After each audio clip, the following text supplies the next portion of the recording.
name 3 times, he will appear. Beetlejuice. The juice is loose. Hello, everyone, and welcome to the big ticket interview for Beetlejuice Beetlejuice. My name is Erik Davis.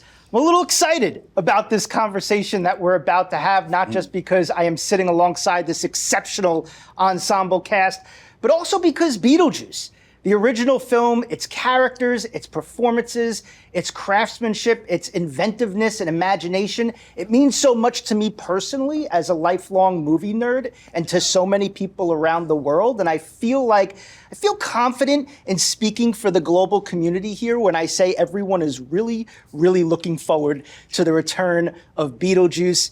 And speaking of that return, Mr. Michael Keaton, sir. Hi. Wait, that's a lot on your shoulders. There is, and this set, by the way, that we're on. For the rest of the world. And there you go, have at it. There is a line, a really great line in the trailer for this film when Beetlejuice emerges from the afterlife and he says, "The juice is loose."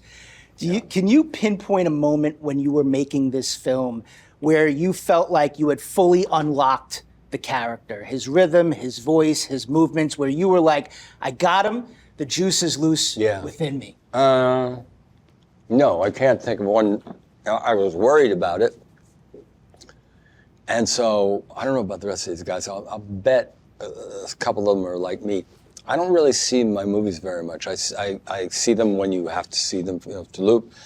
And I like it, but I hadn't, so I don't see my movies, really. I don't look at them. But anyway, I hadn't seen it for a long time, and all of a sudden it hit me about 2 weeks before. I thought, wait a minute, what am I have to see this again, I didn't really forget how good it was, because I'm not just saying it because of this. You can go look at old interviews. It's maybe at the end of the day, if somebody puts a gun to my head, my favorite thing, because it's absolutely unique, and it's like a little piece of art that you could take and like put somewhere, it's not like anything else. So I thought I should look at this again. And really what it was because it came out of nowhere, really, this thing I did, and Tim and I did. And so I thought, well, I'll just go do that again. And I thought, oh no, I have to go back and think about what made me even think this was a good idea in the first place. And so it was really just getting down and getting in the energy of it. And then once you start to hear your voice and your rhythm, you go, oh, I remember that, I remember that. But it's not like you say, oh, I did this role once before and I had to learn these lines and I knew what this was. It's a study in progress. Less so, however, I will say, in this script. A lot of the first one was improvised. There was improvisation going on with all of us. But for me, not as much as before, because it was pretty much there. It was good. And look at this. I mean, this cast is crazy good. No, it's amazing. And Jenna, we're all dying to know more about Astrid. First of all, I love the name Astrid. It's not a name you hear much of in 2024. So I'm curious if there's like a story behind the name, but also who is she? What does she believe in? What kind of Deetz woman is she? I actually don't know the story behind the name. I think that the writers maybe were just thinking of a unique name. Yeah. I hadn't known any Astrid, and then like a week ago I actually met an Astrid and my brain did a backflip because I didn't know that it was like a real used name. It's hard to say anything without giving too much of the movie away, but I feel like she's a very passionate, headstrong, kind of knows what she likes and knows what she doesn't like kind of teenager, and I guess that's kind of how she relates to young Lydia. And I think that's probably the most similarity that they have. Otherwise, I think they have very different interests. Astrid is a very strong environmentalist and actually doesn't really get along with her mother, which I think is absurd because obviously Lydia is one of the coolest characters of all time. So maybe that was a bit of a challenge, acting like I don't respect the woman. But I think she just has a hard time with her mom because she doesn't like the fame that her mom has and the attention that she gets, and doesn't like that she's split with her father, who's now deceased. So I think there's just kind of pent-up teenage angst and that, but also just confusion and, oftentimes I feel like she's the smartest in the room, or kind of the one that's looking at everyone like they're idiots. So that was also a fun thing to play. And I imagine it was fun meeting Beetlejuice for the first time, too. Yeah, it was actually quite intimidating because I've been saying that it was the first time that I felt like I really didn't recognize somebody. And I think also it was strange because your hair and makeup, everything, it looked the exact same. So it was really confusing mentally to be in that place. It kind of felt like every day I had to make sure that I was still, I felt like I was dissociating and I had to stare at my hands to make sure I was like an actual person. Yeah. But yeah, of course, I mean, who wouldn't? What a crazy film. And I also feel like I was aware of Beetlejuice before I even had seen the movie because of the Halloween costumes. And like, I always knew who Beetlejuice was from a very early age. It's weird to actually see him live. Yeah, Definitely. it must have been cool for everybody. Justin, we don't know much about Rory. You know, he kind of reminds me, I don't know if you recall the character Otho from the first film. Like, there's vibes there, similar vibes there. But, like, who is this guy? How does he fit in with this crew? I don't think he's like Otho. He's like, it's one of my favorite things to play, which is sort of slightly narcissistic, stupid, but confident. Which is like it's always a hilarious combination when someone's dumb and forward-leaning, you know? So that was really fun. He's sort of a sycophant to Lydia, and he's also sort of the romantic interest, but he's a producer as well. So I think that's all I'm technically allowed to say without people having seen the movie. But yeah. Monica, there's a scene in the original Beetlejuice when Beetlejuice is trying to get married to Lydia and he pulls a severed finger out of his pocket with a ring on it. And then I'm looking at the character poster for your character. She's missing a finger. So connecting the dots, there seems to be a complicated relationship between your character and Beetlejuice. What can you tell us about Well, that? you're very observant, but we can say much about the character. But all I can say is that Dolores, she's a soul-sucking demon in the afterlife. And while Beetlejuice hunts everybody, she hunts him. But actually, when Tim told me there is a key role in the film for which I thought about you, I was very happy to accept it and to play it, and I'm so honored to be part of this amazing cast and to enter into Tim's fantastic, poetic, magical world. That's great. I've never heard soul-sucking demon sound. Yeah. No. It seems like demon. that does sound pretty cool. Willem, the character. I thought I might be next. The character description for Wolf Jackson is amazing. He's a former B-movie Well, then star. let's leave it at that. He's like a former B-movie star who is now turned a detective in the Afterlife. His name is Wolf Jackson. As a fan of your work, sir, I imagine you had a blast with this guy. I mean, what did you watch B-movies? I mean, what was the greatest source of inspiration for him? Listen, I had fun. It's not heavy lifting for me. I mean, I'm a guest kind of in the world. But it was a lot of fun because that character, it's not the kind of character you research for. I mean, I think you kind of have it in your imagination. In thinking of the look, you know, I thought of Jack Lord, his icy coolness, and then as far as his kind of blowhard side, I thought of certain action, movie stars. So you're playing with all that in your head, but it's mostly in your imagination. You don't really feel compelled to do research because you've got stuff to do already. But it's mostly about folding in the world, watching everybody work, see where you fit into the puzzle, and being there and seeing where it takes you.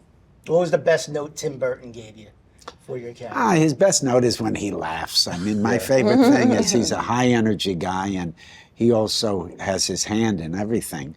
I mean, he doesn't delegate. He's got a lot of collaborators, but he's on everything.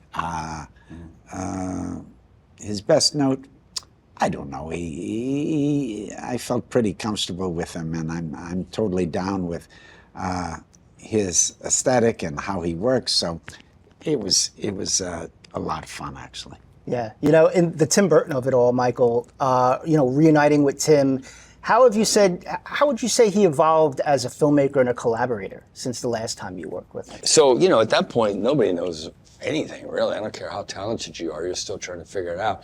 And now everything's so second nature to him. And then I would say maybe, and I always hate to speak for other people, but just, kind of feeling it and vibing it and watching him, I'm pretty confident in saying he had maybe more fun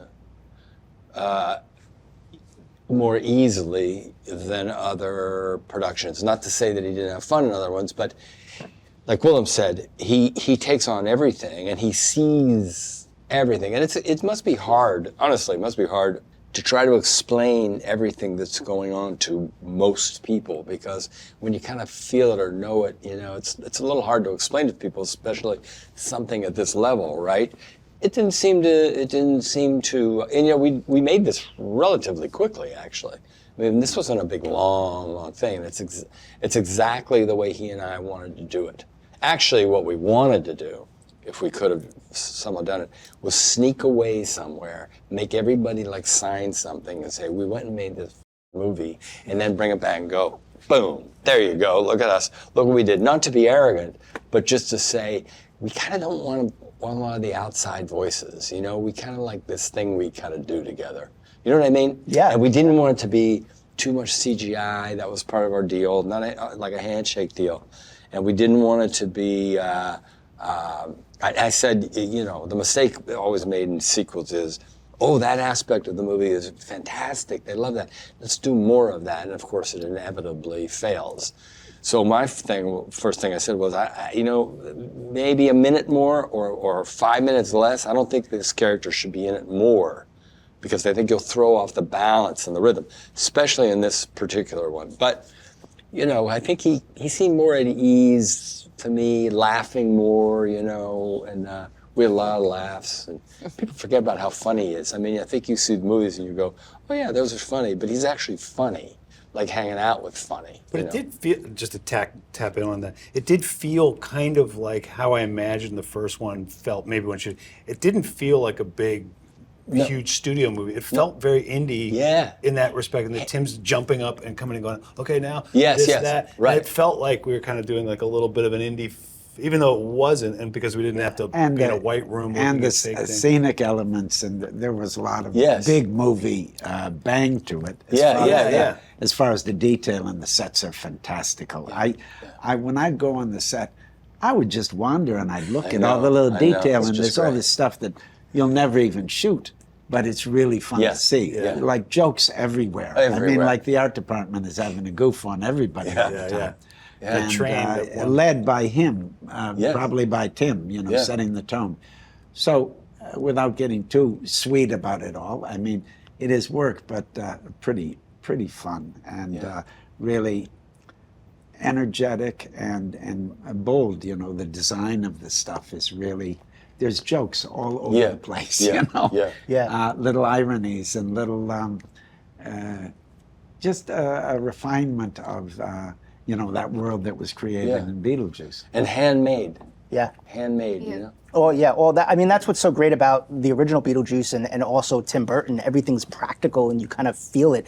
Jenna, there's a great scene in the trailer where your character and Lydia, played by Winona Ryder, are like running from a sandworm. I love that the sandworm is back. And as a filmmaking nerd, like I was immediately like, how did they make that scene? Like, I mean, tell us if you could break down how you made that scene, and then also what it was like, sort of getting to know Winona and as your mom in this film. But that was a dream to work with sandworms. That was arguably my favorite part. But, I mean, they're such sweet guys, and I love them all to bits.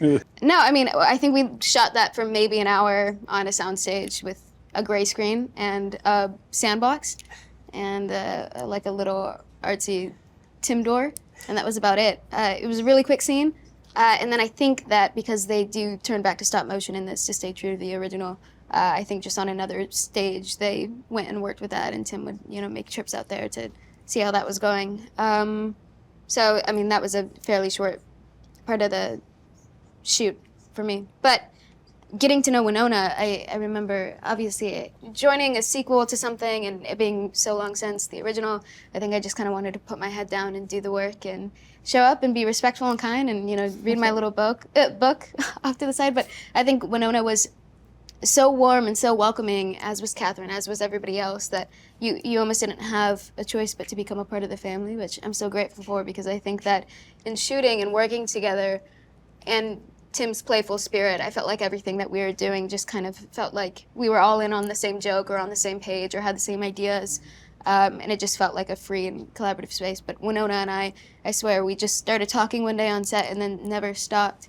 You could find us in the same position 4 hours later, just, never having moved. She's the best. It must have been a geek out moment being in that attic with the miniature of the town again. Yeah, the model. That was super strange. And also when we walked onto that set, Tim and Winona were walking on it for the very first time as well.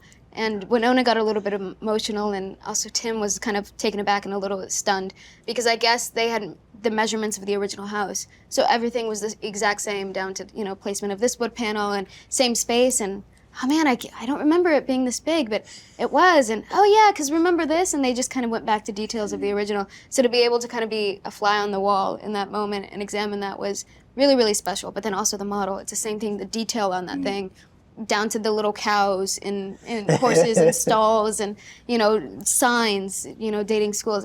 Everything about it was very, very perfect and precise. And yeah, I was lucky to be the one to reveal that. There's always a question too. I mean, the original Beetlejuice, 1988, here we are in 2024. Why would you say the world needs another Beetlejuice movie right now? Oh, Michael. Man. Jeez. Well, it's the beginning and the end of our civilization. Let's start with that. Look, everybody's due for laughs and imagination. I think, honestly, when people see the reason this movie was successful and appealing to people, even like Jenna was saying, I hear people talk about that all the time. They kind of know it without knowing how they know it. There aren't many things like that. You think, oh yeah, it's cultural for sure, but not like obviously cultural. So people know what this thing is, and then at some point you actually do see it, and then you kind of knew it anyway, didn't you? And then you through osmosis and like little bits, and then you see it and you're part of it. But it's really, I think everybody needs a laugh right now. I mean, desperately.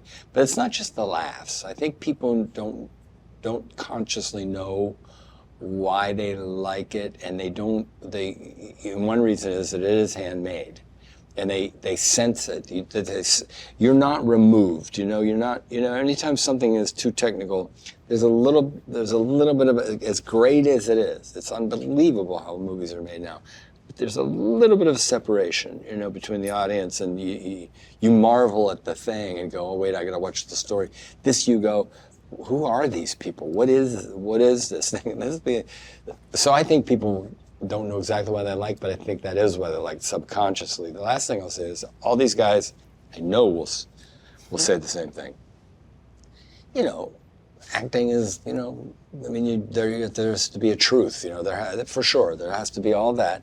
And sometimes circumstances, you don't have to be a diva to go, hey man, not for nothing, but you can make my life a little bit easier here and there, script-wise or something. That's a reasonable thing. Well, let me give an example. In the first one, there's a scene, I have that carousel hat. It took hours because there was a piece of plywood. I was under a stage, and there was a stage, and there was only that much in between that I had to come up just right. Me, physically. There was no mechanics, there was no nothing, there was no special effects. It took a long time because you'd come up and you'd go, and the thing would spin. So if somebody says to an actor, hey, put this thing on your head, and do this for hours and hours, and then this thing's gonna spin around in your head. Every one of these guys would say, all right. They wouldn't say, no, I don't do that. I'm an actor, I don't do that. We're all in. We're all in for saying, being asked to do something insanely silly is part of the fun. That's part of the gig, right? Like if somebody says, hey, well, he made me laugh. Both these guys made me laugh so much. And then the last one, everyone was so funny. But that's part of this experience, It's not like anything else. Yeah. Yeah, Monica, what was, you spend a lot of time in this afterlife. I mean, what was that experience like? What were those sets like? What were those characters like from your... What we said, I mean, Tim loves to draw, so there are always drawings of objects and characters, and he's so precise. He knows what he wants, and the atmosphere on set is just amazing. And yes, I mean, my character Dolores is most of the time is just in the afterlife. And it was so great to come and see all those sets and costumes, the amazing costumes of Colleen Atwood. So to get into the costumes already, I felt into the characters. So it was just an incredible experience for me. As we begin to wrap up, the name of this film is Beetlejuice Beetlejuice. The first film is called Beetlejuice. It feels like there would be a world, without spoiling the events of this film, where a Beetlejuice movie would be the icing on the cake of a trilogy. If the audience demands one, I mean, sir, would you... Why'd you stop at 3? No, I always thought the second one should, if there ever was a second one. First of all, for a long time, he and I said, don't touch it. Yeah. Don't touch it. Just leave it alone. Let it be its own thing. And it took us a long time to find something that we thought, yeah, maybe this one. But I always thought it should be called Beetlejuice Beetlejuice for that very reason. But also it only made sense. Yeah. What do you think, Jenna? Beetlejuice, Beetlejuice, Beetlejuice. I feel weird saying that out loud 3 times. I also feel like the world might explode if the third movie gets made. I don't know. Who knows? Maybe in another, however many years. I'm not. I think that's higher powers, but that would be fun. I think one of the special things about this movie, and I'm the same where I don't typically watch the movies. They're done, and then you go on to the next one, or you do. I did see this one actually, and what I will say is, it's so original and so absurd, and feels like such a fever dream that I think that there's so much originality that could still be found in that world, and so many new ideas. I think it's a very flexible environment, but I mean, I don't know. We'll see. I'm just glad I snuck into this one. Like I feel like I got away with something, like some evil scheme. So I'm just happy to be here. I don't know about the third. Well, thank you so much, ladies and gentlemen. The film is Beetlejuice Beetlejuice. I will say tickets are now on sale at Fandango.com. My name is Erik Davis, and we will see you in the afterlife. Thanks, everybody. Thank you, Erik. You're welcome.